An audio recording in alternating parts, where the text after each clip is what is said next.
Fala pessoal, tudo bem? Professor Edward aqui. E hoje nós vamos começar a resolução da prova da EAR 2024/2. Eu peguei aqui a opção 2, código de prova 47. Para física não faz diferença, tá? O modelo de prova, todo mundo faz a mesma prova de física.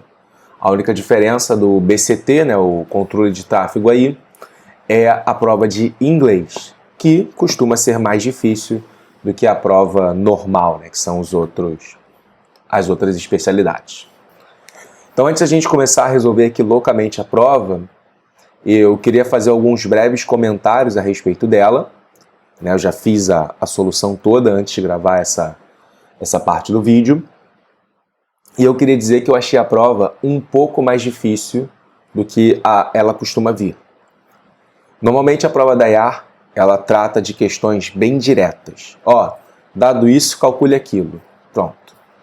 Só que nessa prova, em muitas questões, ele misturou quais ideias você precisava para fazer cada uma delas. Vou dar um exemplo aqui para você visualizar. Por exemplo, na questão 76, ele já dava um circuito com um gerador, depois pedia o circuito com 2 geradores e pedia para você compará-los. Não é uma questão convencional. Na 79, era para você fazer o grau do óculos de um cara com o grau sem o óculos, né? Grau, né, entre aspas, tá? Efeito Doppler também não é uma questão padrão de aparecer. O MHS aqui você tinha que analisar o gráfico antes de poder visualizar qual ponto que ele estava calculando. A 81 você tinha que fazer uma análise de sinais das cargas, possibilidades. A questão 85 era mais tranquila. A 86 eu achei bem difícil. Embora a gente tenha uma solução por análise dimensional que seja em uma linha, é uma questão que, tu tem que calcular o P, tem que calcular o P', relacionar os dois, tocar isso no circuito, ver a corrente, fazer a REC, bem trabalhosa. A 88 também, você tinha que fazer a leitura do gráfico, relacionar com a variação de energia cinética e pensar no teorema do trabalho. Eu não acho que isso seja algo intuitivo para vocês saírem fazendo, tá? Embora para a gente, professor, isso seja algo mais imediato, pensando com a cabeça de aluno, isso não é o comum de ser abordado, tá? A questão 87 era mais tranquilinha, a 90 era você ficar fazendo regra de 3, a 91 tinha mais coisas para você marcar força, a 94 você tinha que ficar fazendo um circuito para depois comparar com outro, também não é algo comum na prova da EAR. A 95 que você tinha que relacionar, em vez do diagrama PV tradicional, V com 1 sobre P. Então assim, embora as soluções, vocês vão ver, elas são soluções pequenas, eu acho que, dado o contexto da prova da EAR, são questões mais elaboradas, mais difíceis, que não são tão diretas. Que contexto é esse? 96 questões para você fazer em 5 horas e 20. Então eu achei essa prova um pouco mais difícil do que o que ela costuma vir, com assuntos que normalmente não caem na prova. Você vê aí a questão 93 de algarismos significativos, isso não é uma coisa que costumava cair. Eu não lembro nos últimos 10 anos, talvez, algo relacionado a isso. Diagrama de fases caiu nas últimas provas, então é algo que a gente já estava mais preparado para poder aparecer. Tá? Circuitos elétricos não é algo... a associação de geradores não é algo que costuma aparecer também. Nível de intensidade sonora também não. Então, assim, caíram alguns assuntos que a gente não estava acostumado para a prova da EAR, mas que você já visualiza que nas próximas provas pode aparecer. Então, achei uma prova um pouco mais elaborada, um pouco mais difícil, um pouco mais longa, algumas contas chatinhas de você operacionalizar, e dado que você tinha uma porrada de outras questões para poder fazer, física te tomava bastante tempo, eu acho, para essa prova. Então, se você não foi tão bem nessa prova, não se sinta mal, foi uma prova realmente mais difícil do que o que a gente está habituado para o concurso da EAR, ok?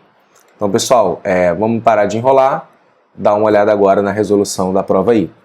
Eu vou deixar aqui embaixo o horário, né, para você poder clicar e ir direto para a questão que você quer ver a solução. Tá bom? Espero que vocês gostem. Até a próxima. A figura a seguir Representa um sistema hidráulico em repouso, sem vazamentos, preenchido internamente com óleo sem bolhas. Os êmbolos C e B são móveis, há 4 pontos assinalados na figura. Os pontos A e D estão numa mesma linha horizontal em relação ao solo, da mesma maneira que os pontos E e F também estão alinhados com uma outra linha horizontal em relação ao solo. Em determinado momento, um objeto é posto em contato com o êmbolo B. Após o contato entre o objeto e o êmbolo, o sistema ainda se mantém em repouso.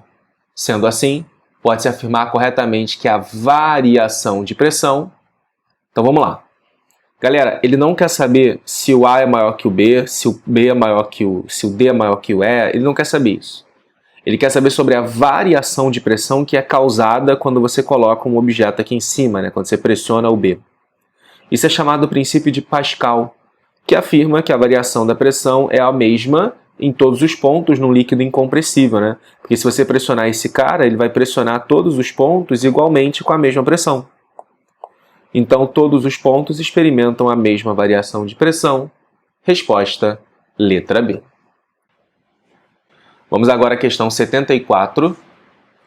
2 objetos de dimensões desprezíveis iniciam no mesmo instante os movimentos circulares uniformes em posições angulares diferentes, conforme representado na figura a seguir. O objeto B possui velocidade angular de módulo igual ao do objeto A e realiza um movimento no sentido horário, enquanto A realiza no anti-horário. Assinale a alternativa que representa a primeira vez após o início dos movimentos em que os 2 objetos se encontrarão. Então, o A ele vem para cá e o B ele vem para cá, ok? E aí a gente pode desenhar a posição que esse cara vai assumindo ao longo do tempo. Então, por exemplo, deu 1/4 de volta, ele vai estar aqui. Como o B tem a mesma velocidade angular, quando o A der 1/4 de volta, o B também vai dar 1/4 de volta, ok? Então, vamos desenhar mais 1/4 de volta. O A vai estar aqui. Vou fazer preenchido agora para você ver melhor. O B, ele vai ter dado 1/4 de volta, ele vai ter passado. Olha que legal. O B vai ter feito esse movimento. O A vai ter feito esse movimento. Então, em algum lugar aqui, eles estão na mesma posição. Então, o B está aqui e o A está aqui. E aí você já consegue matar isso, letra C. Porque é a única opção que tem nessa diagonal para baixo o encontro dos corpos. Mas, professor, como é que eu sei que é 45 graus? Bom, primeiro, porque as velocidades angulares elas são as mesmas. Então, esse cara tem que andar a mesma coisa para cá que esse cara anda para cá, por isso 45 graus. Questão número 75 fala o seguinte. A partir da intensidade sonora de 1 watt por metro quadrado, já é possível perceber os efeitos dolorosos para o ouvido humano.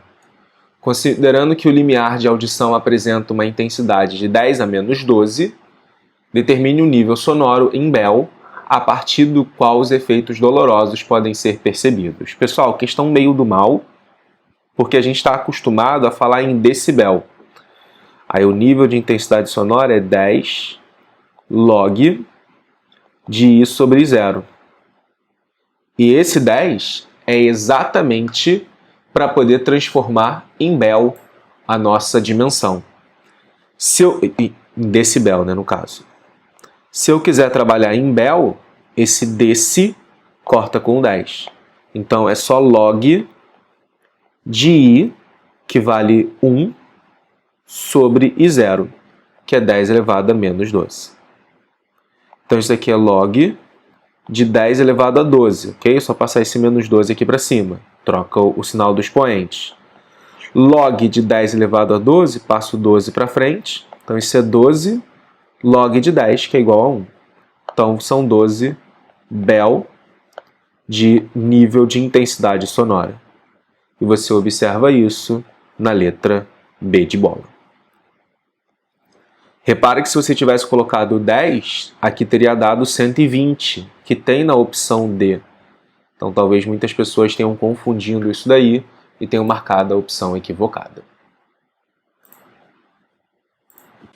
Vamos agora à questão 7,6. Um gerador de força eletromotriz Epsilon possui resistência interna igual a R, conforme representado na figura, e está em curto-circuito, resultando numa corrente de intensidade I na figura A. Em seguida, dois geradores idênticos ao representado anteriormente foram associados e a associação deles foi colocada novamente em curto-circuito. Assinale a alternativa que indica o gráfico de tensão em função da corrente elétrica na associação de dois geradores. Então, pessoal, é o seguinte, quando eu tenho dois geradores associados em paralelo, a gente viu isso nas nossas aulas, tá?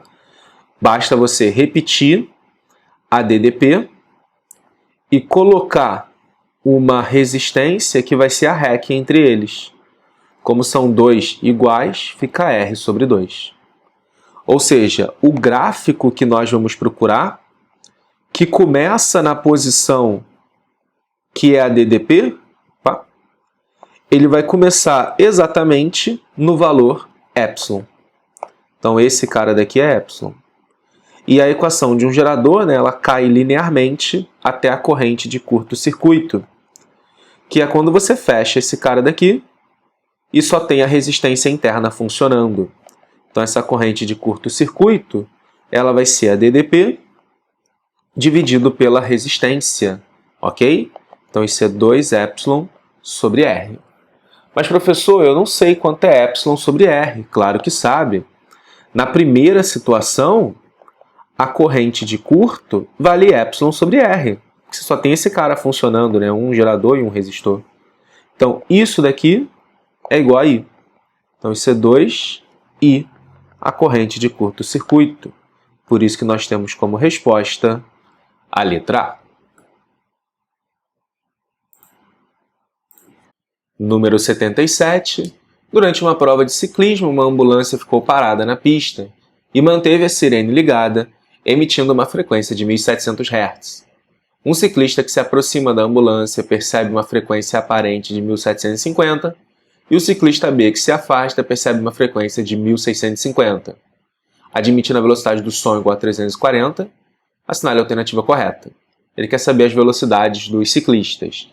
Então vamos lá, pessoal. Equação do efeito Doppler. Não é um assunto que eu lembre que já tenha caído na prova da IAR. Então é uma coisa nova aí. F igual a F0. F é a frequência que eu percebo, F0 é a frequência que está sendo emitida. Velocidade do som, velocidade do observador, velocidade do som, velocidade da fonte. Nesse caso a fonte está parada, então a gente não vai se preocupar com isso. Mais e menos quando for a aproximação, menos mais quando for afastamento. E o que a gente vai fazer é bem simples, tá? A gente vai substituir a velocidade para cada um deles. Então, por exemplo, 1.750 para o A é igual a 1.700 vezes 340 mais VA sobre 340, ok? Agora é você fazer a conta. Mas 1.700 dá para dividir bem por 340, né? Isso aqui fica igual a 5. E 1.750 dividido por 5 dá 350, olha que legal. Aí é só passar o 340 para o outro lado subtraindo. Então nós temos que o VA é 10 metros por segundo. Agora a gente faz a mesma coisa para o B. Só que a nova frequência é 1.650, 1.700, 340 menos VB sobre VB. Opa, sobre 340, foi mal. Mesma coisa, né? Aqui vai dar 5. Aí quando você dividir 1.650 por 5, isso vai dar 330. Aí eu vou passar o menos para lá e o 330 para cá. Então fica 340 menos 330, isso dá 10 também. Ou seja, tanto A quanto B se movem com a mesma velocidade, em módulo, claro. E aí por isso que a resposta está na letra A.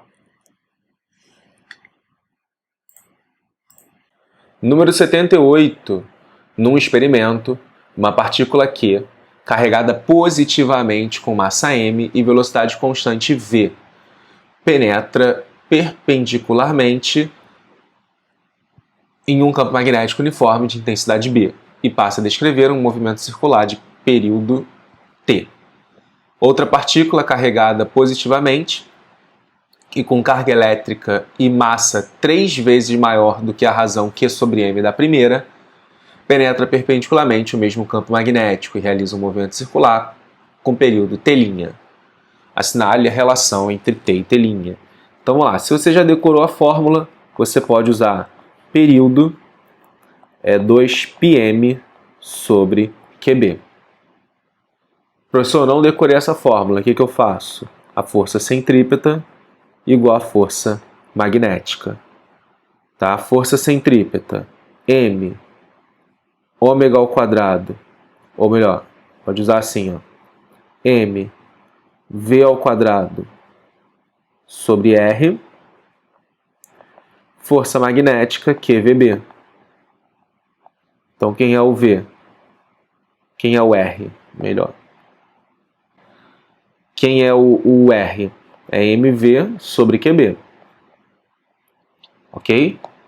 Aí quem é o ômega? O ômega você pode escrever como V sobre R. Olha que legal, ó. V sobre R está aqui, né? É QB sobre M. E o ômega é 2π sobre o período. Aí daqui que você tira que o período é 2πm sobre QB. Tá bom? Uma fórmula bem comum de aparecer em prova, tanto raio quanto período. Isso aqui provavelmente você vai ter decorado. Beleza, agora vamos para a nossa questão. A nossa questão fala que o novo período vai ser 2π vezes a nova massa sobre a nova carga. Só que ele fala para a gente que a razão Q' sobre M', ou seja, né, no segundo caso, é 3 vezes maior que Q sobre M. Ok? Então toma bastante cuidado com isso. Então, M' sobre Q', inverti, tá? É 1/3 de M sobre Q. Então, o que eu quero dizer com isso, pessoal? Que esse cara daqui é 1/3 do anterior. Isso significa que o T' vai ser 1/3 do período anterior. Por isso que a gente tem como resposta, novamente, a letra A. Vamos agora à questão número 7 e 9.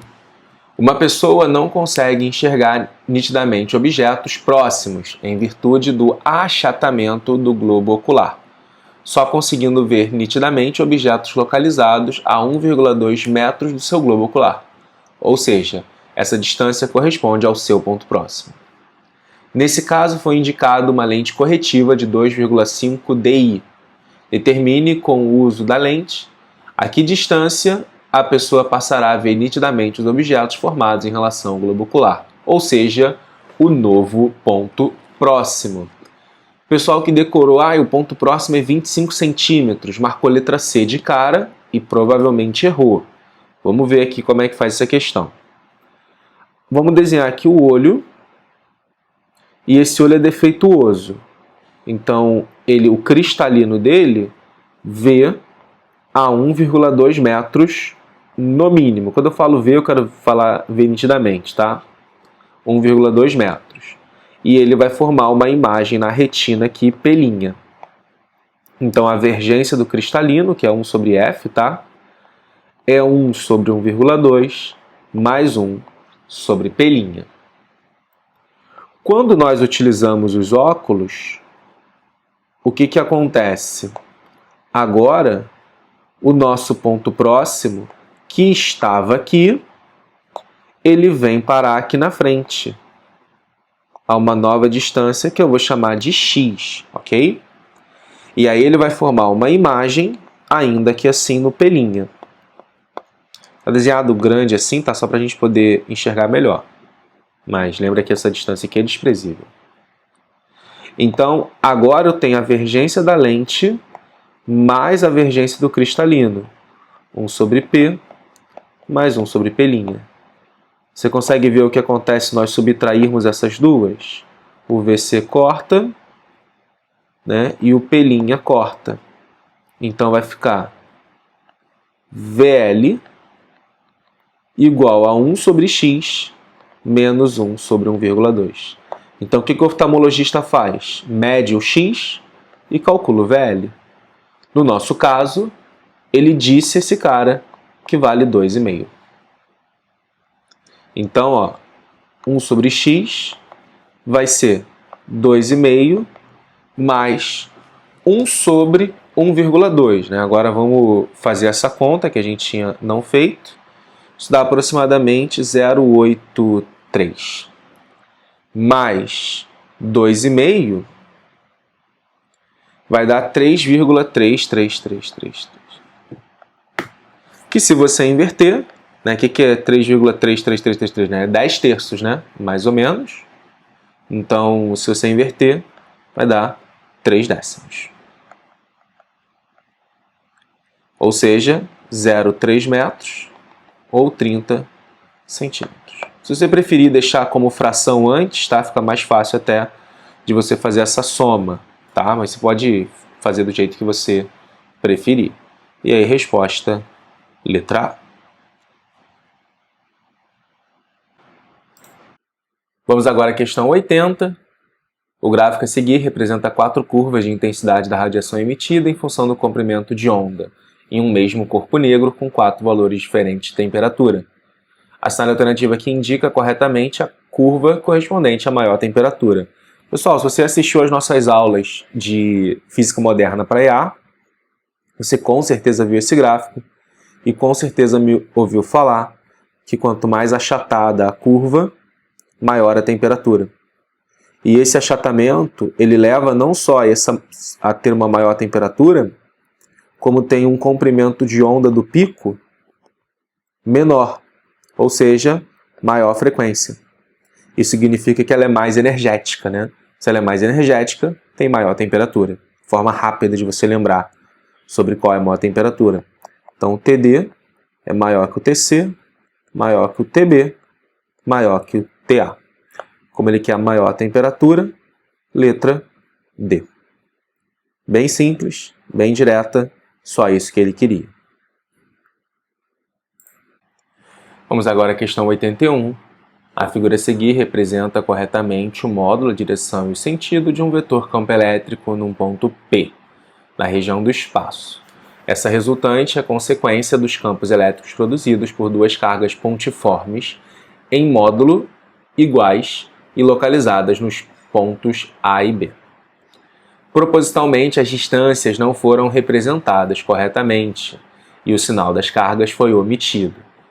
Pode-se afirmar aqui qual distância é maior e o sinal das cargas. Vamos começar com o sinal das cargas, pessoal. Vamos pensar que o A fosse negativo, por exemplo. Se ele é negativo, o campo está para cá. Se o B também é negativo, a resultante estaria aqui para o meio.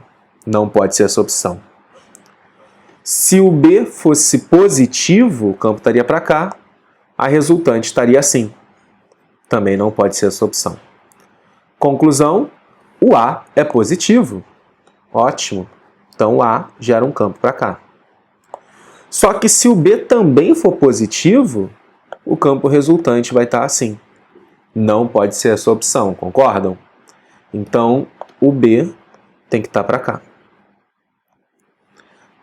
O A então é positivo, o B é negativo. A primeira parte aí do nosso problema. Positivo, negativo. Nós ficamos com as opções letra B e letra D.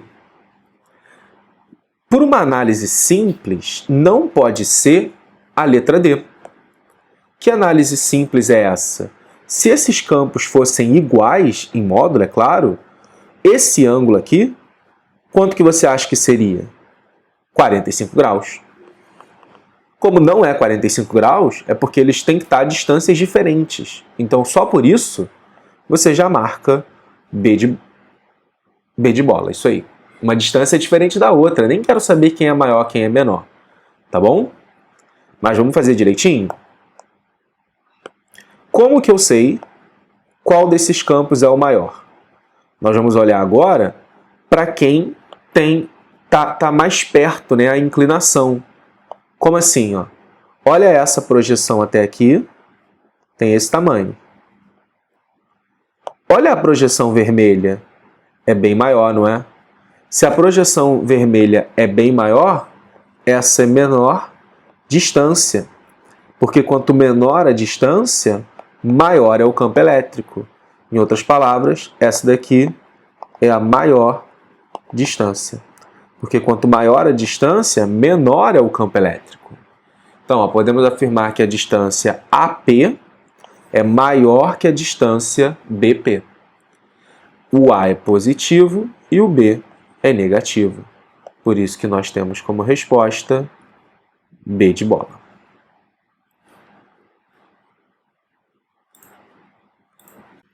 Vamos agora à questão 82. Um condutor retilíneo muito extenso é percorrido por uma corrente elétrica de intensidade constante por toda a sua extensão. Em um determinado ponto A, distante 20 centímetros, o vetor de indução magnética tem intensidade 4 vezes 10 a menos 6 Tesla. Determine a intensidade do vetor em 10 a menos 6 Tesla no ponto B, que se encontra a 25 centímetros. Pessoal, uma questão que você pode fazer de várias maneiras, mas uma delas é B é μ0i sobre 2πd. O que muda do ponto A para o ponto B não é o μ0, não é o i, não é o π, é só o d. Então você pode escrever que B vezes d é uma constante. Ou seja, BA vezes DA vai ser igual a BB vezes DB. Quem é o BA? 4 vezes 10 a menos 6. Quem é o DA? 20 centímetros. Quem é o BB? É o que eu quero descobrir. Quem é o BD? 25 centímetros. Como ele quer em 10 a menos 6, esse cara você pode omitir. Aqui está em centímetros e aqui também está em centímetros, então também não importa a unidade, desde que elas sejam iguais. Então, quem é o BB? 4 vezes 20 sobre 25. Ok? 20 dividido por 25, você pode dar até uma simplificada, né? Por 5. Então, vai dar 16 dividido por 5, que é igual a 3,2. Então, repara que o vezes 10 a menos 6 Tesla já está embutido, né? Que a gente cortou esse cara. Por isso que a resposta está na letra B de bola.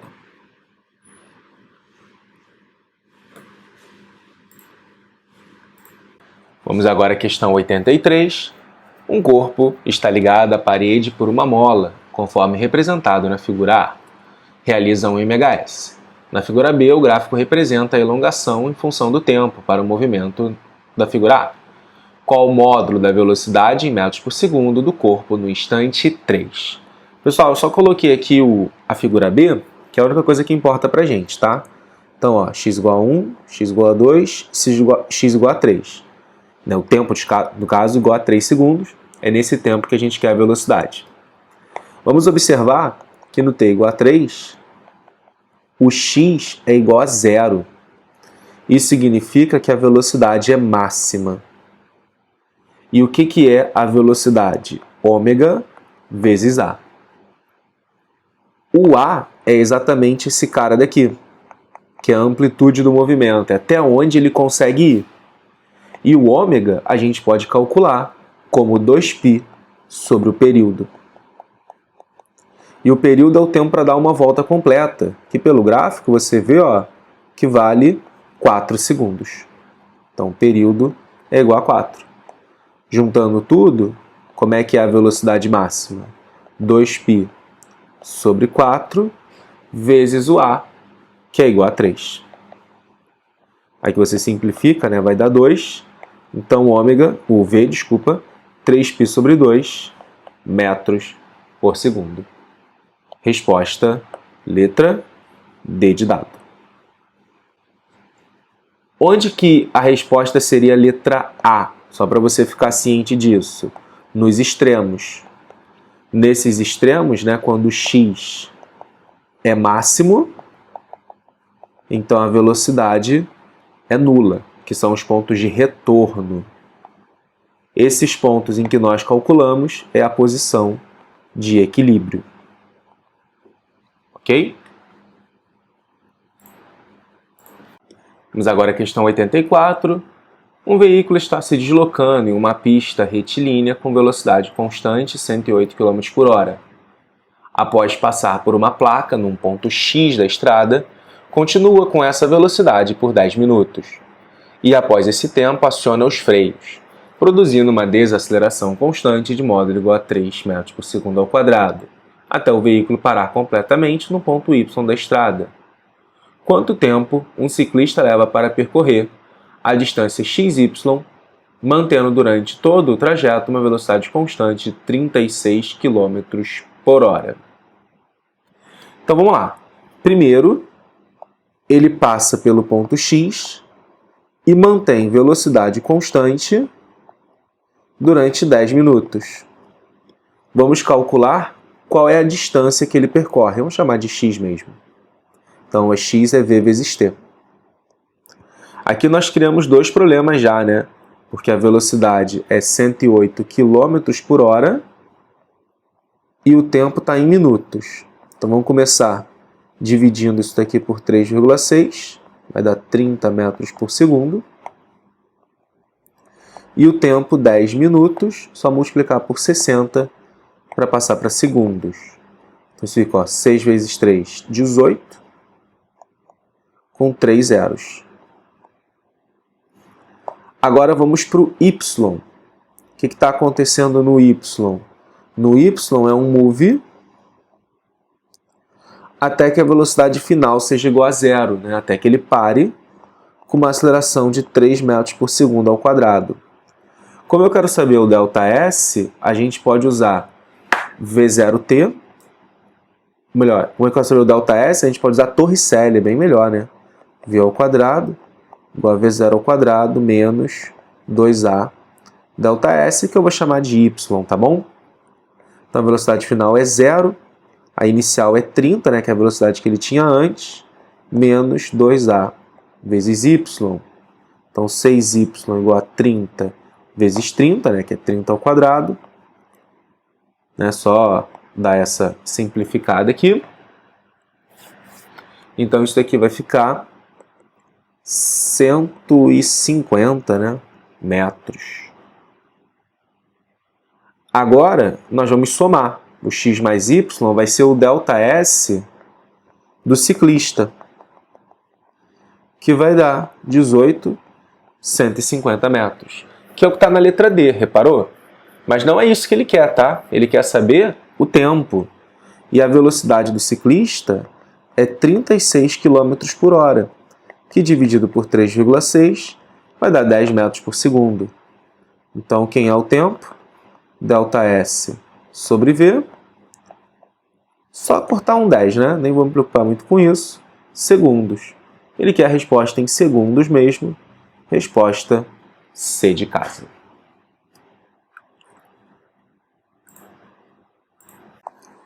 Vamos agora para a questão 85. A figura representa um diagrama de fases de uma amostra de uma substância pura. As linhas tracejadas representam diferentes transformações isobáricas que a amostra sofreu. Assalhe a alternativa que indica corretamente a transformação em que essa amostra se encontra líquida e absorveu maior quantidade de calor. Então vamos lá. Primeiro vamos entender o que representa, né, cada um desses pedacinhos aqui do gráfico. Esse lado daqui, né, todo esse lado esquerdo, representa o estado sólido. Esse pedaço aqui do meio que é o pedaço líquido. E aqui do lado direito, que é o pedaço gasoso. Então a pergunta que ele faz é, durante a fase que se encontra líquida. Pessoal, vamos pensar aqui que o calor é mc∆T. Eu não vou me preocupar com a variação do calor específico, ok? Com a pressão. Vamos supor que eles sejam iguais. E aí nós vamos olhar apenas para o ΔT. Quando a gente olha para o A, o A vai daqui até aqui. Então ele é o que tem maior variação de temperatura. Consequentemente, ele também vai ter uma maior quantidade de calor para passar do início até o final do estado líquido. Então, o QA é maior que o QB, maior que o QC, maior que o QD. Como a gente quer saber o maior, né? Resposta, letra A. Mas, de novo, o calor específico da substância pode mudar, né? Com a variação de pressão. Como ele não deixa nenhuma informação clara a respeito disso, a gente está considerando esse cara constante, olhando apenas para a variação de temperatura. Vamos agora à questão 86, e que parece ter sido a questão mais difícil da prova. Ela fala o seguinte: a figura a seguir representa um esquema de um circuito associado a um banco óptico, onde um objeto real movimenta-se junto ao cursor de uma resistência ômica variável. Há também outra resistência ômica variável, cujo cursor movimenta-se junto com o anteparo. Entre o objeto e o anteparo, há uma lente convergente de distância focal f, e alimentando esse circuito há uma bateria que fornece uma tensão V.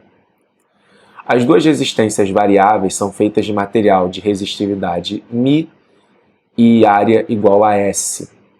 Assinale a alternativa que indica corretamente a expressão da intensidade I da corrente formada quando uma imagem real é conjugada pela lente no anteparo.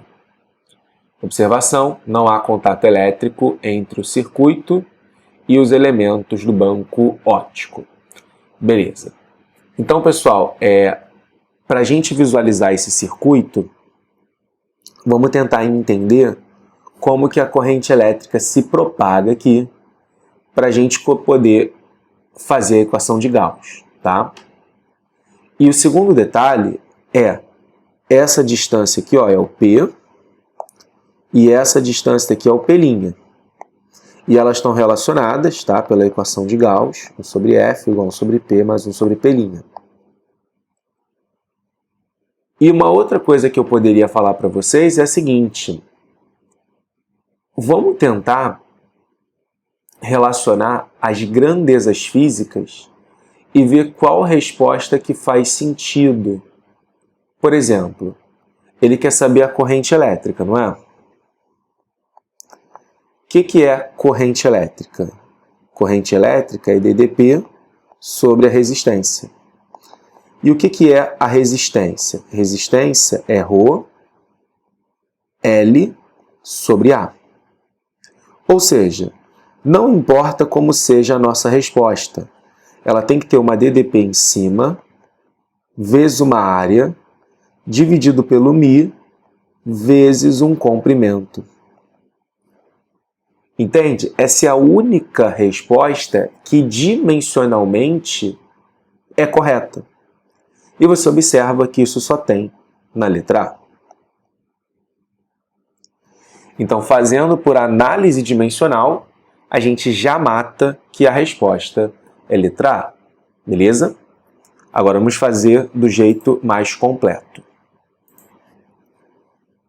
Bom, eu quero que você observe primeiro aqui no circuito que esse ponto, vou marcar aqui de roxo, ele está ligado aqui. E esse ponto está ligado no mesmo lugar. O que isso significa para a gente, né? Aqui, ó, tá vendo esse ponto aqui do resistor? Opa! Tá vendo esse ponto aqui do resistor? Eles estão ligados entre os mesmos pontos, que é esse ponto aqui, vou marcar de outra cor, e o ponto roxo. Então, se eles estão ligados entre o vermelho e o roxo, esses dois resistores estão em paralelo, ok? Aí eles vão ter uma resistência R1 e R2. E essas resistências são dadas pela segunda lei de Ohm. Então, R1, ele vale ρL sobre A, que é S, né, que ele chamou, e o R2, mesma coisa, ρL sobre A. Como é que é a REC? A REC é produto sobre a soma.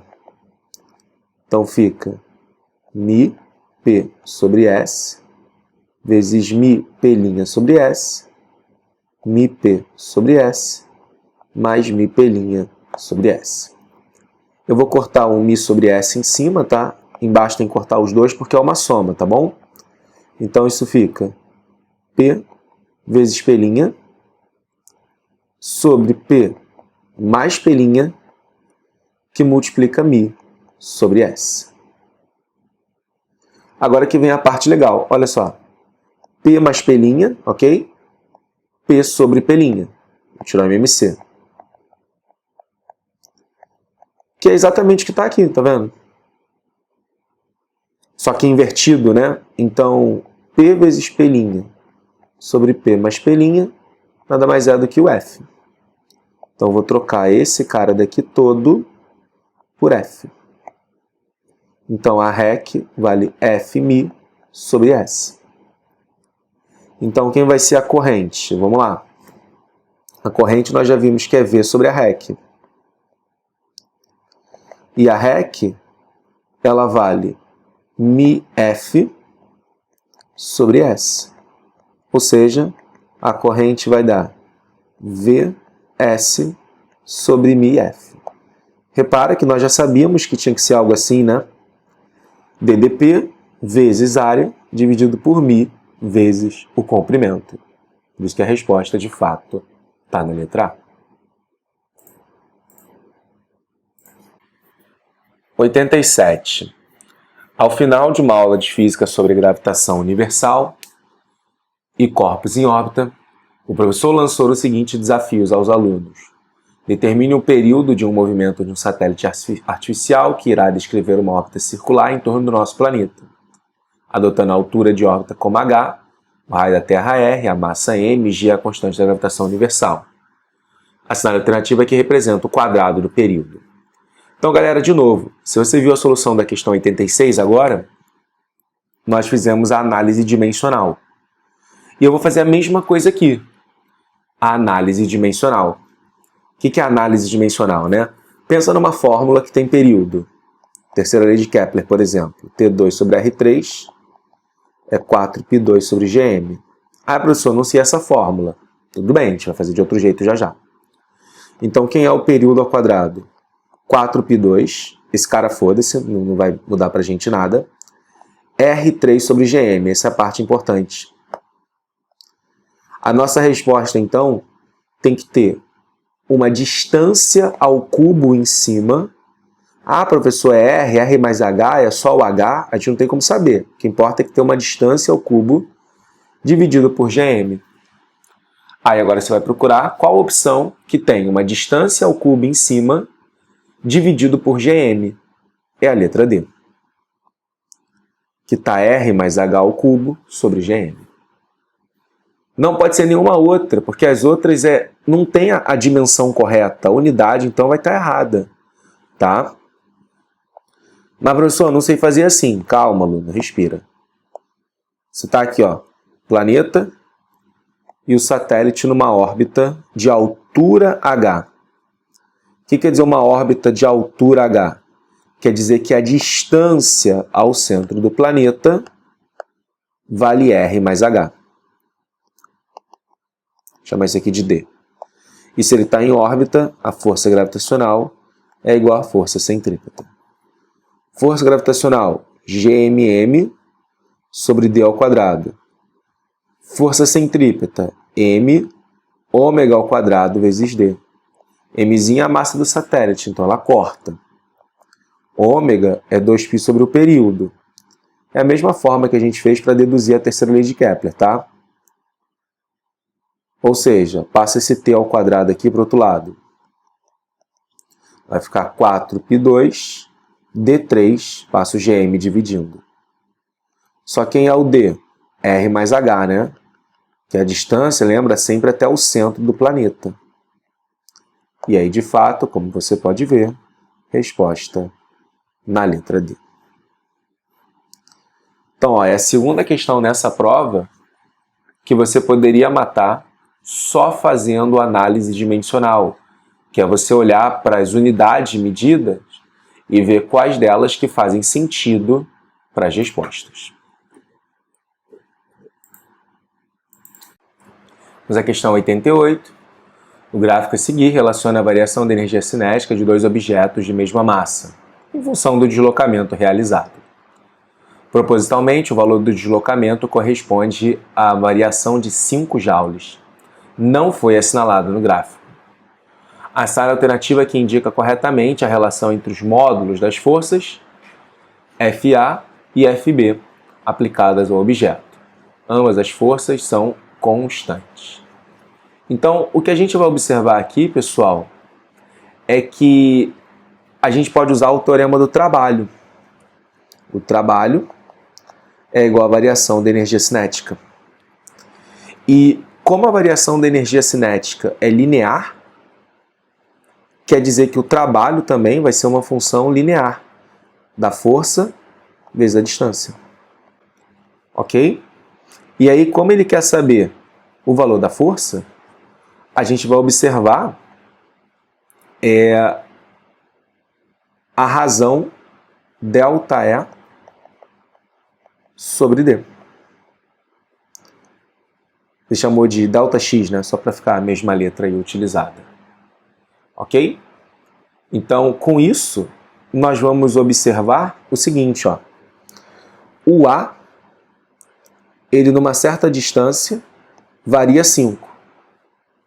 Então, ó, o FA varia 5 numa certa distância x. Isso em módulo, tá? Apesar desse cara ser positivo, né? A gente está trabalhando em módulo. Já o B, olha daqui até aqui. O B também varia 5. Então, FB é menos 5 na mesma distância x. É claro que em módulo, esse menos 5 ele some. Então, qual é a conclusão que você pode tirar daqui? Que o FA igual ao FB. Resposta, letra C. Tá, então essa questão é bem mais fácil resolvida se você pensa no teorema do trabalho.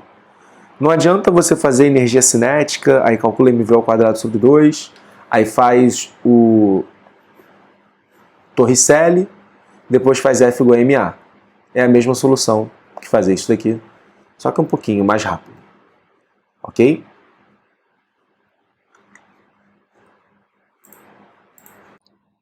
Vamos agora à questão 89. Na figura a seguir, tem-se um bloco A de massa igual a 16 kg, colocado sobre uma superfície horizontal. O coeficiente de atrito estático entre o bloco e a superfície é 0,4, ligado por uma corda ideal. Passa por uma polia ideal a um cilindro B. O cilindro B tem massa igual a 0,4 e pode ser preenchido com água. Qual o volume de água que deve ser adicionado ao cilindro para que o bloco alcance a condição de iminência de movimento? Vamos lá. Iminência de movimento é sinônimo de atrito estático máximo. É o maior atrito, né, que você pode colocar nesse cara antes que ele comece a se mover. E esse atrito estático máximo é μ vezes a normal.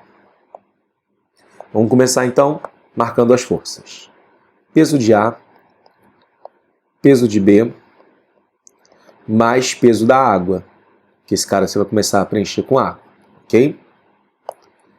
Normal em A, força de atrito em A, chamar só de FAT, tá? Para poder simplificar. E a tração. Tá aqui, tração, tração. Mesma corda, mesma tração, né? Lembrando que a corda e a roldana, elas são ideais.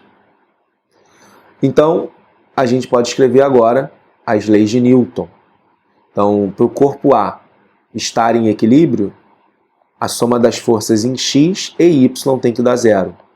Então, PA igual a NA e T igual a FAT. E o bloco B também precisa estar em equilíbrio, né? Então, a tração é igual ao PB mais o P da água.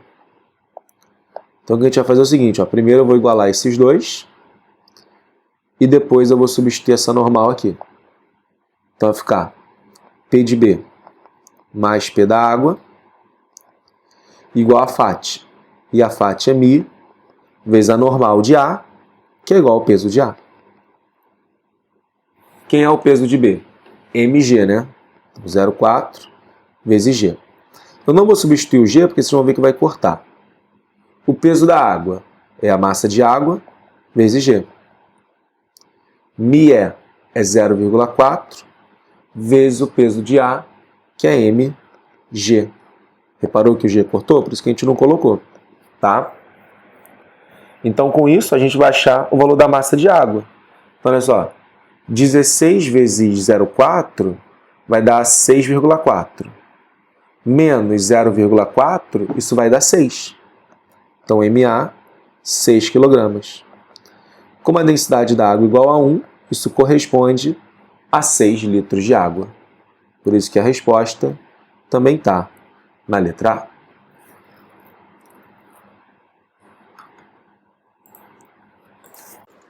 Mas agora a questão 90. O consumo de combustível por um veículo pode ser determinado pela razão entre a distância percorrida e o volume do combustível consumido. Um veículo X apresenta um consumo de 20 km por litro, quando abastecido exclusivamente com gasolina, e 18 km por litro, quando abastecido exclusivamente com etanol. Esses valores de consumo foram obtidos considerando uma pista retilínea e uma velocidade constante de 80 km por hora. Nessas condições, o veículo X foi abastecido com 20 litros de gasolina e se movimentou na pista até esgotar totalmente o tanque. E, em seguida, abastecido com 20 litros de etanol e novamente se deslocou até esgotar totalmente o tanque. Quando abastecido exclusivamente com os 20 litros de gasolina, o veículo se movimenta quanto tempo em minutos a mais do que em relação ao abastecimento com etanol? Então vamos lá. Vamos começar. Gasolina. Ele diz que são 20 km por litro.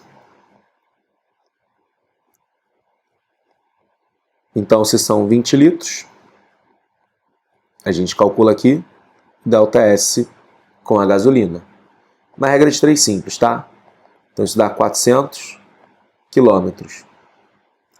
Como a velocidade do carro é 80 km por hora, a gente vai usar agora aqui ΔT, é ΔS sobre V. Então são 400 dividido por 80, isso dá 5 horas. Agora nós vamos para o etanol. O etanol são 18 km por litro. Então com 20 litros, ΔS do etanol, que vai dar 20 vezes 18, 360 km. Então, ΔT, ΔS sobre V. Ok? Então, 360 dividido por 80. Isso vai dar 4,5 horas. Eita, ficou feio aqui. Ou 4 horas e 30 minutos. Pessoal, ele quer saber a diferença, né? Então, a diferença é meia hora, ou 30 minutos.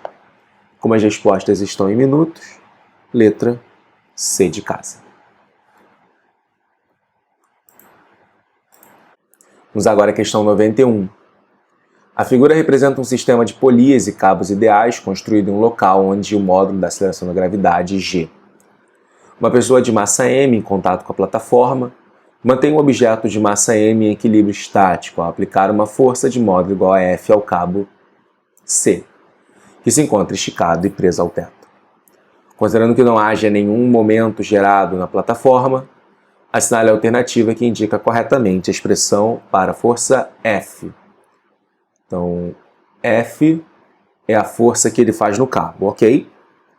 Então, pessoal, o que a gente vai fazer é marcar as forças em todo mundo, tá? Vamos começar com o objeto aqui. Ele tem um peso do objeto, e o objeto tem massa mzinho. Então esse peso é mg. Então aqui nós temos uma tração que também é igual a mg, né? Porque esse cara tem que estar em equilíbrio. Como as roldanas são todas ideais, as trações elas vão ser todas iguais também.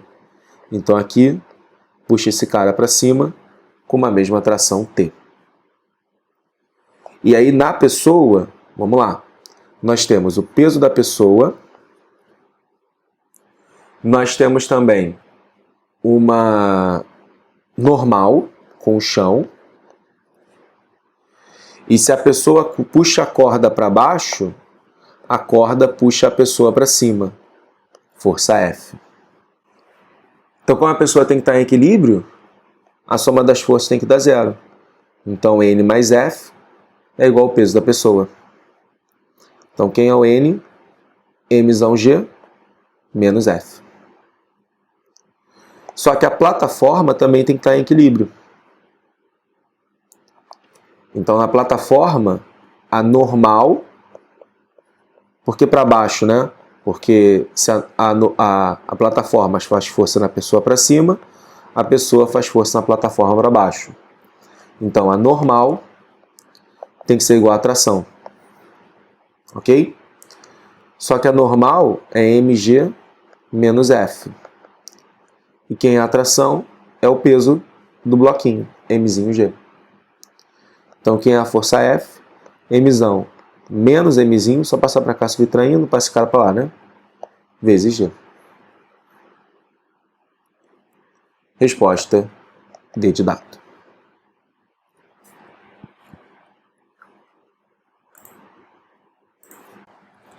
Vamos agora para a questão 92.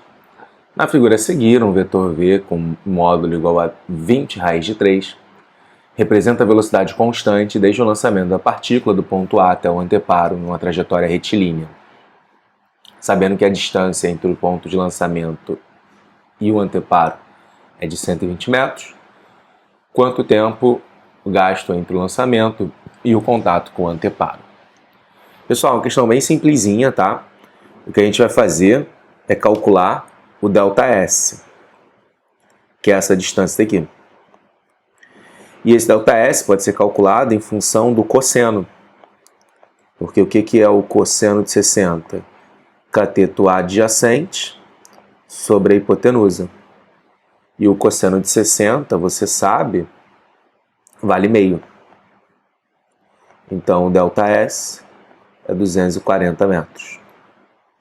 Se eu tenho o ΔS, a gente tem o ΔT, que é ΔS sobre V.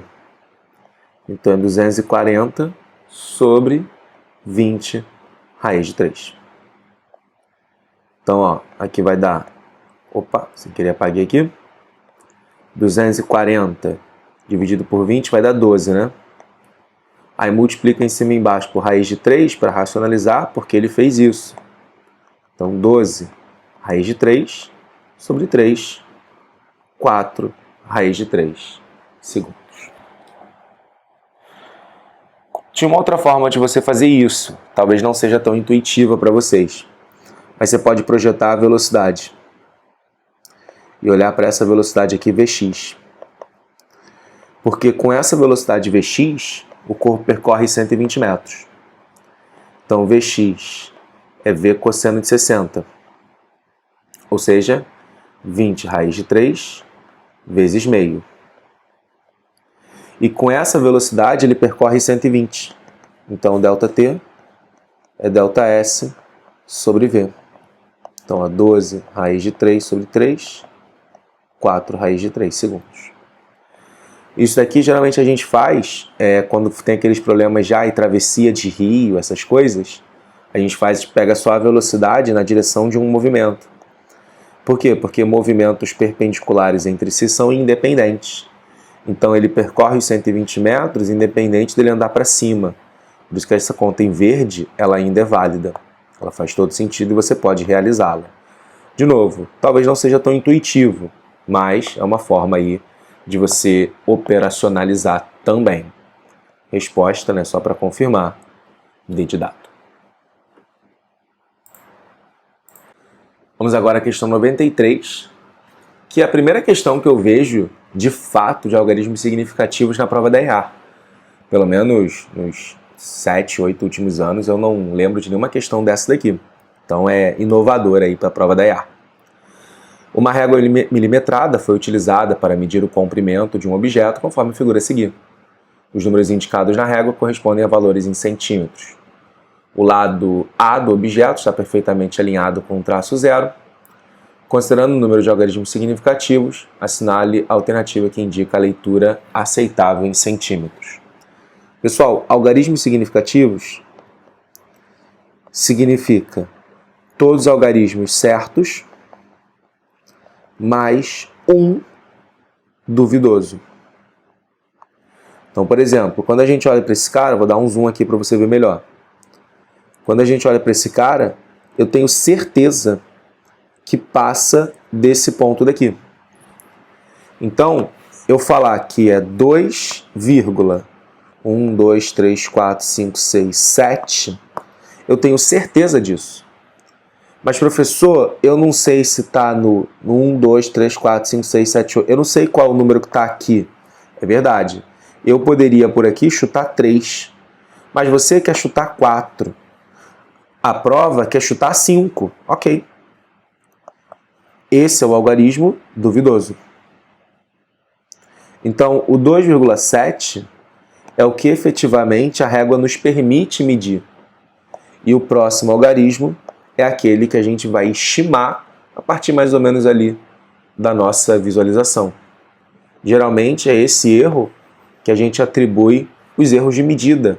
Quando você vai fazer alguma operação, algum experimento, você tem erros naturais e esses erros normalmente são devidos a essa acurácia visual de quem está observando por não conseguir determinar exatamente qual é a posição desse cara.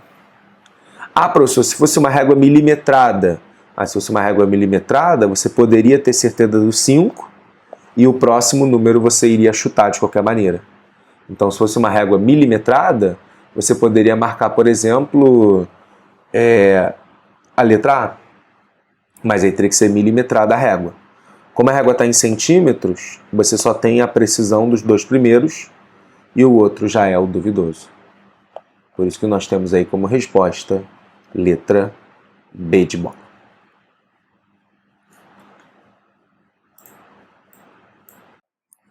Vamos agora à questão 94.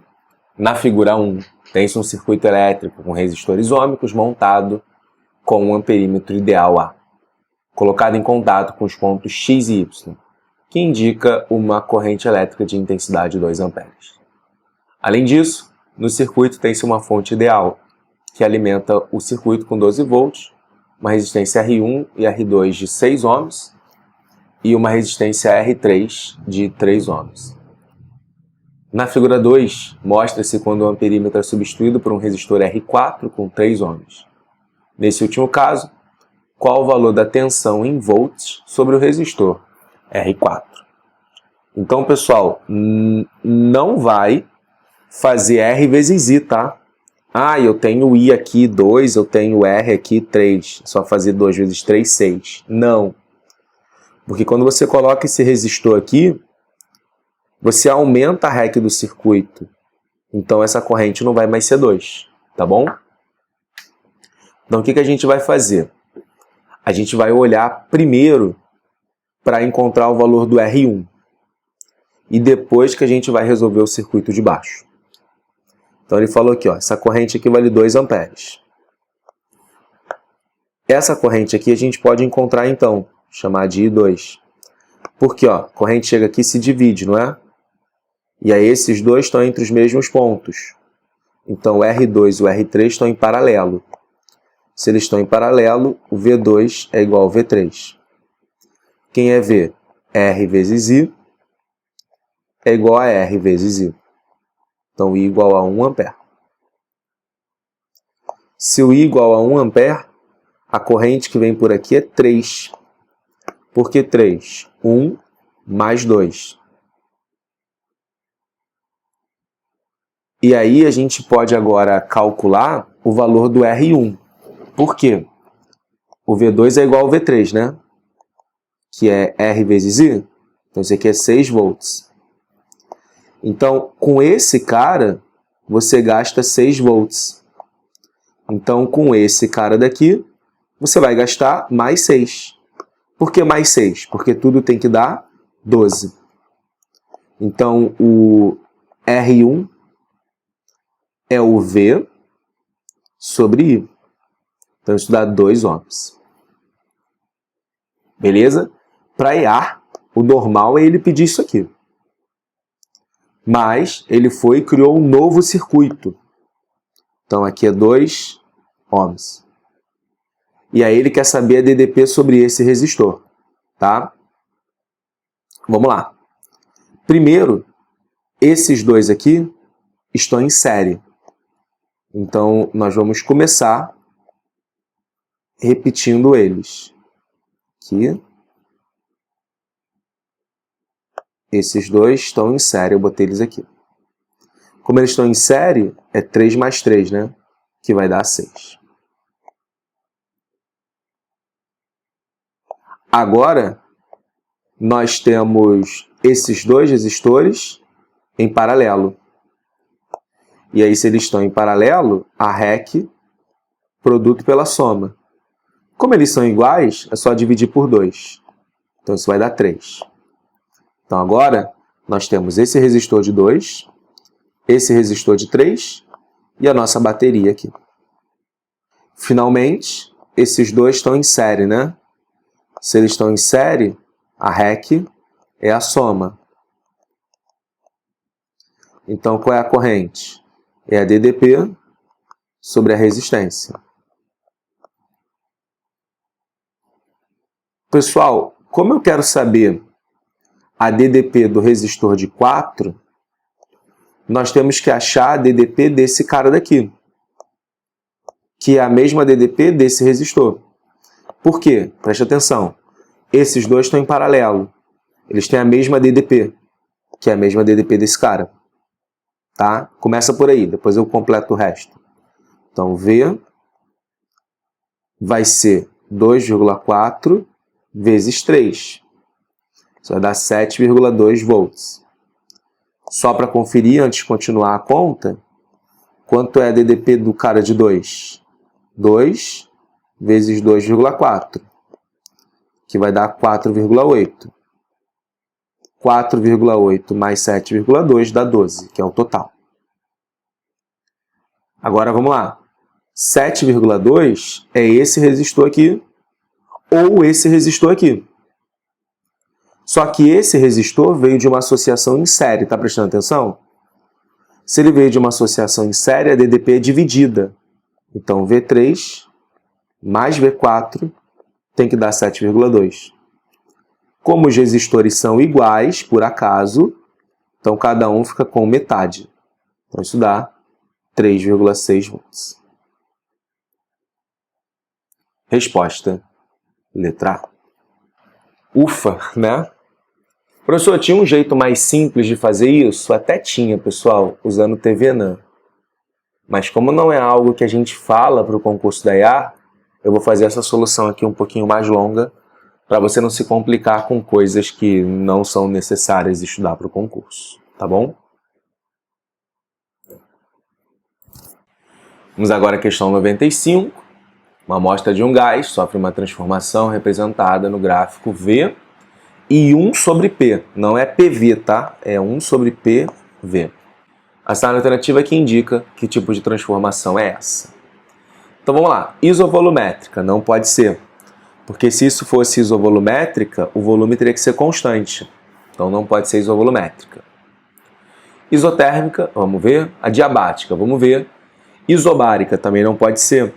Porque se o P é constante, 1 sobre P também é constante. Então você ou chuta isotérmica ou chuta adiabática. Tá? Como o produto A é uma reta, a gente pode dizer que a razão V sobre 1 sobre P é constante. Repete a primeira, multiplica pelo inverso da segunda. Se o produto PV é constante, é porque o T que estava aqui embaixo faz parte agora da constante. Se ele faz parte agora da constante, é porque é uma transformação isotérmica. E aí, resposta B de bola. Lembrando que eu estou usando que PV sobre T é constante em qualquer situação, tá? Claro, sem mudança do número de mols do gás, né? A amostra está confinada. E aí, se não aparece um termo aqui, é porque esse termo faz parte da constante. Como é o T que não aparece, é porque o T faz parte da constante. Bom, galera, vamos finalmente à questão 96. Em uma residência foi instalado um detector para indicar a passagem de pessoas. O detector é composto de um emissor, que emite ondas eletromagnéticas com comprimento de onda 21 micrômetros. Um receptor que recebia sinal com potência igual a 0,2 miliwatts, originado no emissor quando não havia uma pessoa entre eles. Determine o número de fótons que é percebido por segundo. Então vamos lá. Equação de Planck é igual a HF. Só que essa é a energia de cada fóton separado, tá? Como eu tenho uma certa energia aí no total, energia, digamos, total, é N vezes a energia de cada fóton. Como ele quer saber a energia por segundo, ou melhor, ele diz pra gente, né, a energia por segundo, é como se eu dividisse aqui pelo tempo. Energia por tempo é a potência, que ele fala que é 0,2 mili. Número de fótons que é percebido por segundo é esse N sobre ΔT aqui. Energia de cada fóton, HF. H é a constante de Planck. E a frequência? Vamos lá. C sobre lambda. Né? Lembrando que V é igual a lambda F. Então, F é V sobre lambda. Então, 3 vezes 10 a 8, dividido pelo lambda, que é 21 vezes 10 a menos 6. Pessoal, é só passar tudo para o outro lado agora. Então, N sobre ΔT é 0,2 vezes 10 a menos 3, vezes 21 vezes 10 a menos 6, dividido por 7 vezes 3, vezes 10 a menos, aí aqui você já pode botar, né? 8 menos 34 vai dar menos 26. 7 vezes 3 é 21, né? Então isso aqui é 0,2. O 26 vai para cima, mais 26. Mais 26 menos 6, 20.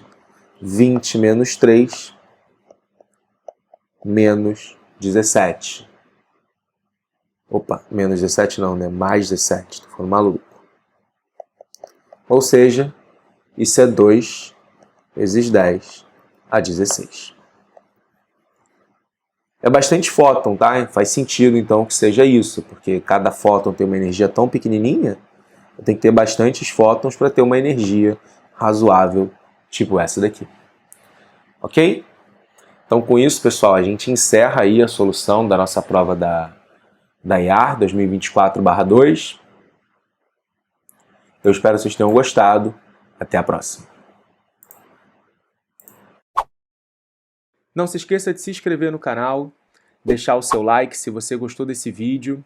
Pode colocar as suas dúvidas aqui nos comentários e compartilha com seus amigos para que eles vejam essa aula também. E pode me seguir lá no Instagram, @EdwardFísica.